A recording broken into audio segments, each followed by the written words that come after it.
Eu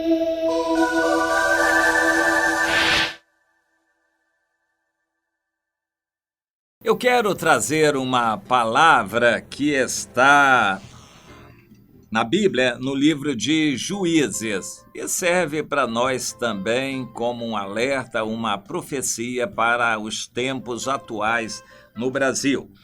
No capítulo 2, nós temos uma espécie de resumo de todo o livro de Juízes. O povo de Israel se acomodava com a bênção de Deus. Quando a bênção de Deus se multiplicava, emprego, casa, comida, produção, segurança, facilidades, saúde, muitas bênçãos materiais, o povo se acomodava, gostava dessas coisas e se afastava do Senhor, se esfriava espiritualmente. Deus mandava um inimigo, um país, e o povo gemia, chorava e suplicava misericórdia. Deus levantava um juiz, um líder que liderava o povo e o libertava. Mas depois, eu estou lendo aqui alguns versículos do capítulo 2 de Juízes, o versículo 19, por exemplo. Depois que morria o juiz, eles reincidiam e se tornavam piores do que seus pais, seguindo inclusive após outros deuses, servindo-os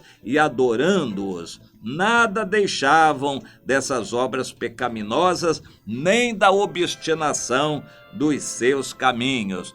Pelo que a ira do Senhor se acendeu e disse: esse povo transgrediu a minha aliança, eu não expulsarei mais diante dele nenhuma das nações que Josué deixou quando morreu, para, por essas nações inimigas, colocar Israel à prova se guardará ou não o caminho do Senhor.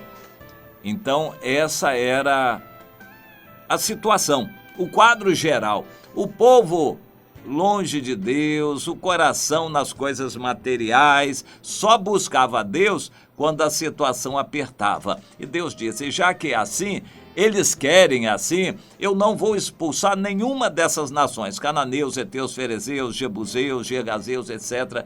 Todos esses que ficaram, eu não expulsarei mais. Eles vão continuar no meio de Israel para provar a Israel. E, de fato, o restante do livro de Juízes, entrando pelos livros de Samuel adentro, são um retrato dessa situação. Israel na sua terra, cheia de inimigos para provar. Basicamente, isso se aplica para nós no sentido de que, se nós recebermos muitas bênçãos materiais de Deus, nós vamos nos acomodar. O quadro típico de um crente em nossos dias é ter um emprego fixo que Deus deu, uma profissão, uma situação boa, ter uma casa própria, tem um carrinho e uma televisão de um monte de polegadas na frente e se acomoda em casa com internet, com TV a cabo, por aí afora, e uma vida muito acomodada. Vai na igreja domingo, às vezes uma ou outra reunião durante a semana, e no mais ele vive a vida dele, um crente abençoado que não abençoa ninguém, não serve ao Senhor, não tem tempo para Deus, não lê a Bíblia porque está sempre ocupado com as atividades várias, está investindo na carreira, só quer saber da sua carreira, estudo, trabalho, dinheiro.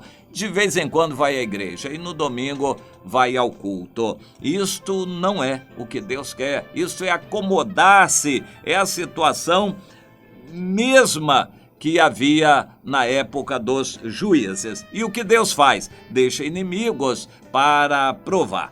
Nós temos um inimigo do povo de Deus hoje, que é uma religião estilizada, o petismo. É uma religião que estava no governo impondo um padrão que todos nós já conhecemos, de discipular as crianças nas escolas, promover o sexo livre entre as crianças e defender o aborto, defender o homossexualismo, ir contra as famílias, enfim, toda esta linha que está no governo, com a permissão de Deus, é para provar os cristãos se são verdadeiros ou não. Você entende? O PT no governo é uma permissão de Deus para provar o seu povo. Mas não é só o PT, todas as outras manifestações de opressão que há neste mundo, através do dinheiro, o capitalismo, através de tudo o que há neste mundo, carnalidade, o pecado, a prostituição, essa mídia infernal, diabólica, consagrada a Satanás, com essas verdadeiras escolas de prostituição que são as novelas, tudo isto é permitido por Deus para provar o seu povo. Agora vem uma outra, que é a carestia e a recessão, é um outro gafanhoto devorador que Deus está permitindo para provar o povo de Deus. Então, vem as lutas, as dificuldades, vem as tribulações, o desemprego, a carestia, ou seja, os preços subindo, a inflação alta, e nós vamos ver tudo isso para provar o povo de Deus. A luta vem sobre o Brasil, a dificuldade, os assaltos, a insegurança. O povo de Deus já começa a gemer, já começa a se mexer, começa a orar, a jejuar, a clamar. Isso é só o começo, ainda vem mais. O povo de Deus ainda vai ter que gemer mais no Brasil, vai ter que orar mais, vai ter que chorar mais, pedir misericórdia ao Senhor, porque ainda tem que ser mais provado. Muita coisa tem que ser mudada nas igrejas, no coração dos pastores, essa vaidade toda, soberba de grandes cantores, grandes líderes, de grandes atores evangélicos. Isso tem que acabar, ou pelo menos reduzir. Isso tem que ser jogado para baixo. Deus vai usar as circunstâncias, a instabilidade política, a recessão econômica, o desemprego. Deus vai usar tudo isso para humilhar os soberbos e fazer o povo de Deus gemer novamente, orar, chorar, suplicar, buscar a face do Senhor, exatamente como acontecia na época dos juízes, acontece em nossos dias, e Deus está querendo que você entenda isso e se junte àqueles que oram, choram e clamam, pedindo a Deus misericórdia também. Entenda isso, meu irmão, minha irmã, e una-se aos que também estão intercedendo e buscando a face do Senhor.